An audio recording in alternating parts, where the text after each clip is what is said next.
Showgrounds. That's where they were shuttled by buses to the stadium, and in true South African style, song and dance was the order of the day.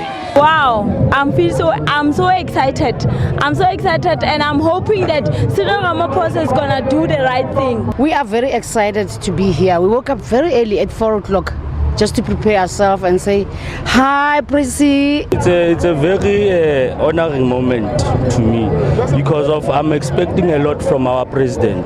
It was for the first time that the presidential inauguration was moved from the more traditional union buildings to a stadium. Government said the move was to cut costs and to allow more people to be part of celebrations.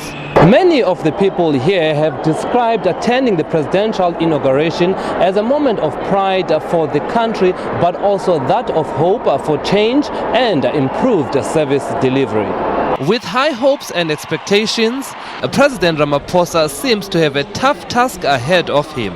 We've heard his speeches promising that he's going to make wonders for the people of South Africa, and then we can't wait to see South Africa transform into be one of the biggest countries. With the pomp and ceremony out of the way, the president is now expected to announce his cabinet. Sipho Sturman, SABC News, Pretoria. All right, we continue to reflect on President Cyril Ramaphosa's inauguration, this time with SABC political reporter Mzwandile Mbeje. He's on the line. Mzwai, I imagine you've attended many of these events. How was it different today at Loftus for you?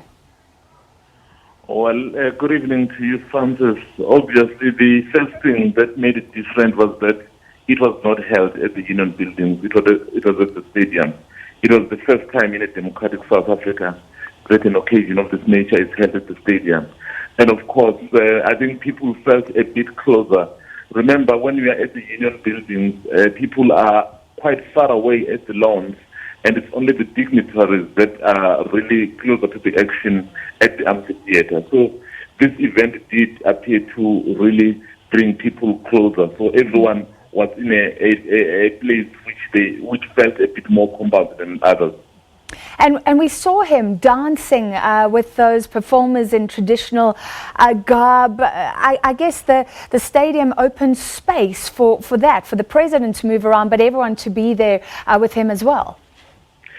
And one of the things, Francis, I think the organizers had in mind was to make this event as accessible as possible to the ordinary men and women in the street.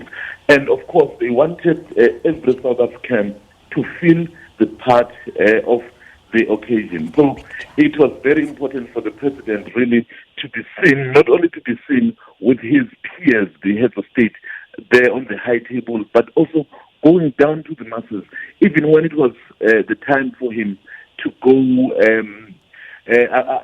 around and inspecting the guard of honor. You could see the response from the people, and then he couldn't help it but wave at them. So it was a moment really to be proud of, I guess, for many South Africans. What was finally maybe the political temperature? You were close to the stage, you were speaking to some of the ministers, maybe hopeful ministers, some of the people who may come in or be out of the cabinet. Could you sense that kind of anticipation for the next step? Well, I was very lucky to speak to a broad range of people, from the leaders of opposition parties, almost all of them, the major ones. So they really were wishing the president very well, saying they want to see this country succeed. Every effort that he will make that is logical and that has the interests of the people of South Africa at heart, they would support.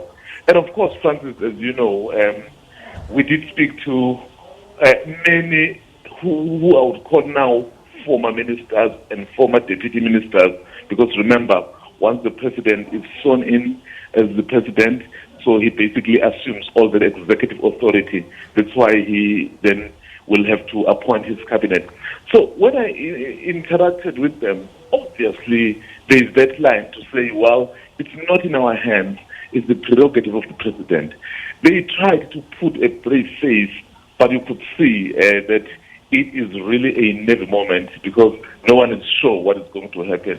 So I guess it's understandable, and I'm sure many of them will not sleep tonight waiting for that phone call.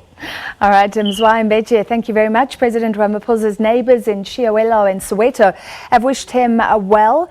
They were among the thousands watching the inauguration earlier today.